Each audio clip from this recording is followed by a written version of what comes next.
Johnny Carson utterly hated Frank Sinatra. Now we know why. America's late-night king and the chairman of the board. Two entertainment legends who should have been natural allies. Both defined American entertainment for decades. Both commanded unprecedented power in their respective domains. Yet behind the forced smiles and awkward banter of their rare on-air encounters lurked one of Hollywood's most intense and mysterious feuds. When Sinatra was booked, the entire atmosphere of the show changed, revealed a former Tonight Show producer who worked alongside Carson for over a decade. Johnny would become tense days before the appearance. Staff meetings got shorter. His usual jokes disappeared. It was like watching someone prepare for combat rather than an interview. For years, entertainment insiders whispered about the palpable tension between Johnny Carson and Frank Sinatra, two men who maintained a public facade of mutual respect while privately harboring what those close to Carson described as genuine loathing on Johnny's part. Johnny didn't just dislike Sinatra, he actively despised him, confided a longtime NBC executive who witnessed their interactions firsthand. And unlike Johnny's other feuds, which he'd sometimes discuss openly with staff, his feelings about Sinatra were something deeper, more personal. He kept them mostly to himself. The full story behind this legendary animosity has remained largely hidden, confined to whispered conversations in NBC corridors and late-night confessions among Carson's inner circle. But now, decades later, those who witnessed this Cold War between entertainment giants are finally revealing what really happened between television's most powerful host and music's most untouchable icon. It wasn't one incident that turned Johnny against Sinatra, explained a former Tonight Show writer. It was a pattern of behavior that violated every principle Johnny lived by. How you treat people, how you conduct yourself professionally, where you draw moral lines.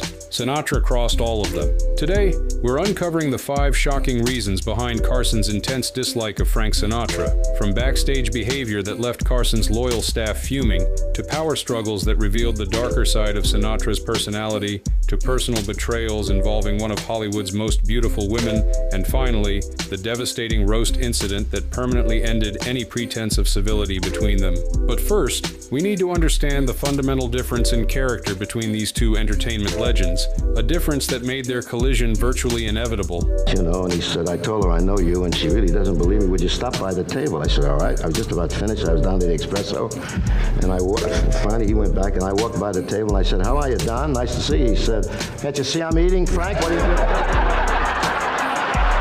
Sinatra treated staff like garbage, the unforgivable sin. In the high-pressure world of The Tonight Show, Johnny Carson was known for something unusual in television. He treated his crew with genuine respect. From cameramen to cue card holders, Carson knew names, asked about families, and created loyalty that lasted decades. Frank Sinatra operated differently. Frank snapped his fingers. Johnny never forgot it, explained a stage manager who worked on several Sinatra appearances. It happened during a 1976 appearance. Frank wanted water between segments, and instead of asking politely, he literally snapped his fingers at a production assistant, a young woman who'd been with the show for years, and barked, "Water, now." Carson, watching from his desk during a commercial break, visibly stiffened. According to multiple witnesses, his face flushed slightly, a rare break in his normally unflappable demeanor. Though he said nothing in the moment, Carson mentioned the incident to his producer immediately after the show. "Johnny told me, I don't care who he is.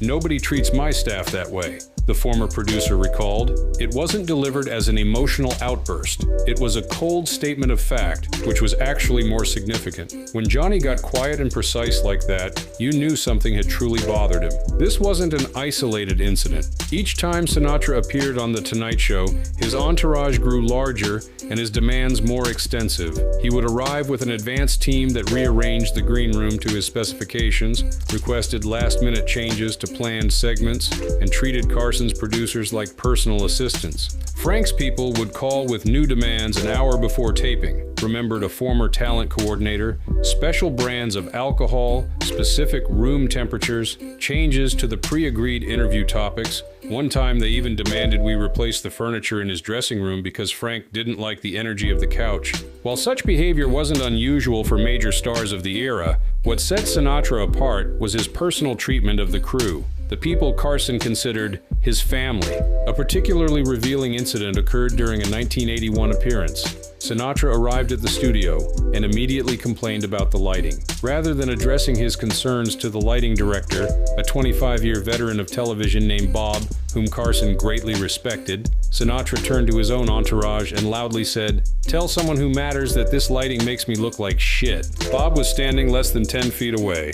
When Carson heard about the incident before the show, he did something staff rarely witnessed. He personally visited Bob's lighting booth to apologize for his guest's behavior. Johnny told Bob, "He may be Frank Sinatra, but you've forgotten more about television lighting than his entire entourage will ever know," recalled a crew member who overheard the conversation. For Carson, who built his career on the foundation of a reliable, loyal production team, Sinatra's treatment of staff wasn't just rude, it violated his core values. Johnny believed the true measure of someone wasn't how they treated their equals or superiors, but how they treated those with less power, explained his former executive producer. Every time Sinatra appeared, he failed that test spectacularly, and Johnny never forgot. While Sinatra's treatment of staff created the foundation for Carson's dislike, the tension between them escalated dramatically whenever the camera started rolling, revealing a clash of egos between two men accustomed to controlling their environments.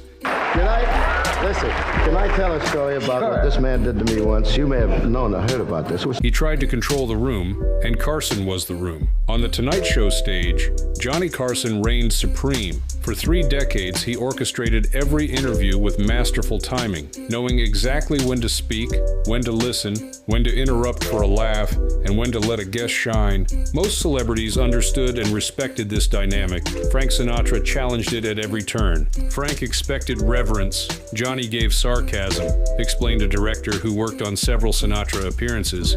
It created this palpable tension that you could feel through the camera. Two men who were used to controlling every room they entered, suddenly forced to share the same space. The power struggle manifested in subtle ways that viewers might miss, but industry insiders recognized immediately.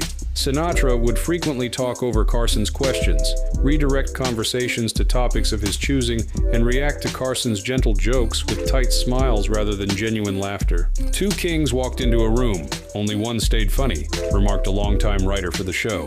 Johnny's entire interviewing style was based on creating the illusion of casual conversation while actually maintaining complete control. Sinatra refused to play along with that illusion. A particularly telling moment occurred during a 1980 appearance when Sinatra was promoting his film, The First Deadly Sin. Carson made a mild joke about Sinatra's acting abilities, the kind of gentle ribbing he used with all guests. Rather than laughing it off, Sinatra fixed Carson with a cold stare and said, "You trying to be funny, Johnny?" The audience laughed nervously, interpreting it as playful banter. Those who knew both men recognized it as a warning shot. Johnny's smile never faltered, but his eyes changed, recalled the director. He shot back something like, "Well, I've been trying for about 18 years now," and smoothly moved on.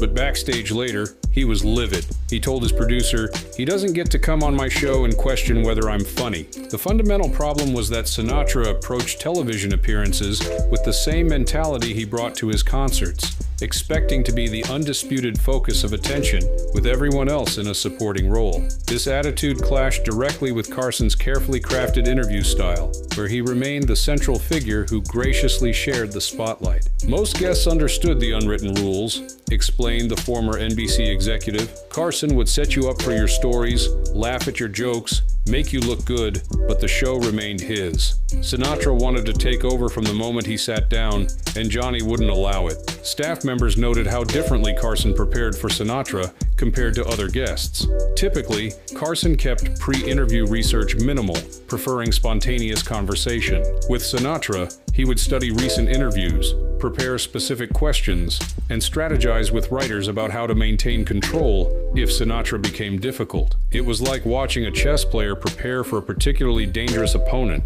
recalled a segment producer. Johnny would anticipate every possible way Sinatra might try to dominate the interview and develop counters. He never did that with anyone else. This professional tension might have remained manageable if it existed in isolation, but for Carson, Sinatra's challenging behavior on camera was compounded by something far more disturbing: the singer's well-known connections to organized crime figures, which created moral discomfort for television's most trusted personality. What does it really matter that Frank Sinatra denied he was a bad guy, and as a result will likely be able to participate in the operation of a Las Vegas casino? Mob ties made Carson uneasy. Johnny Carson built his career on being America's most welcome guest, the safe, trustworthy Midwestern presence invited into living rooms each night.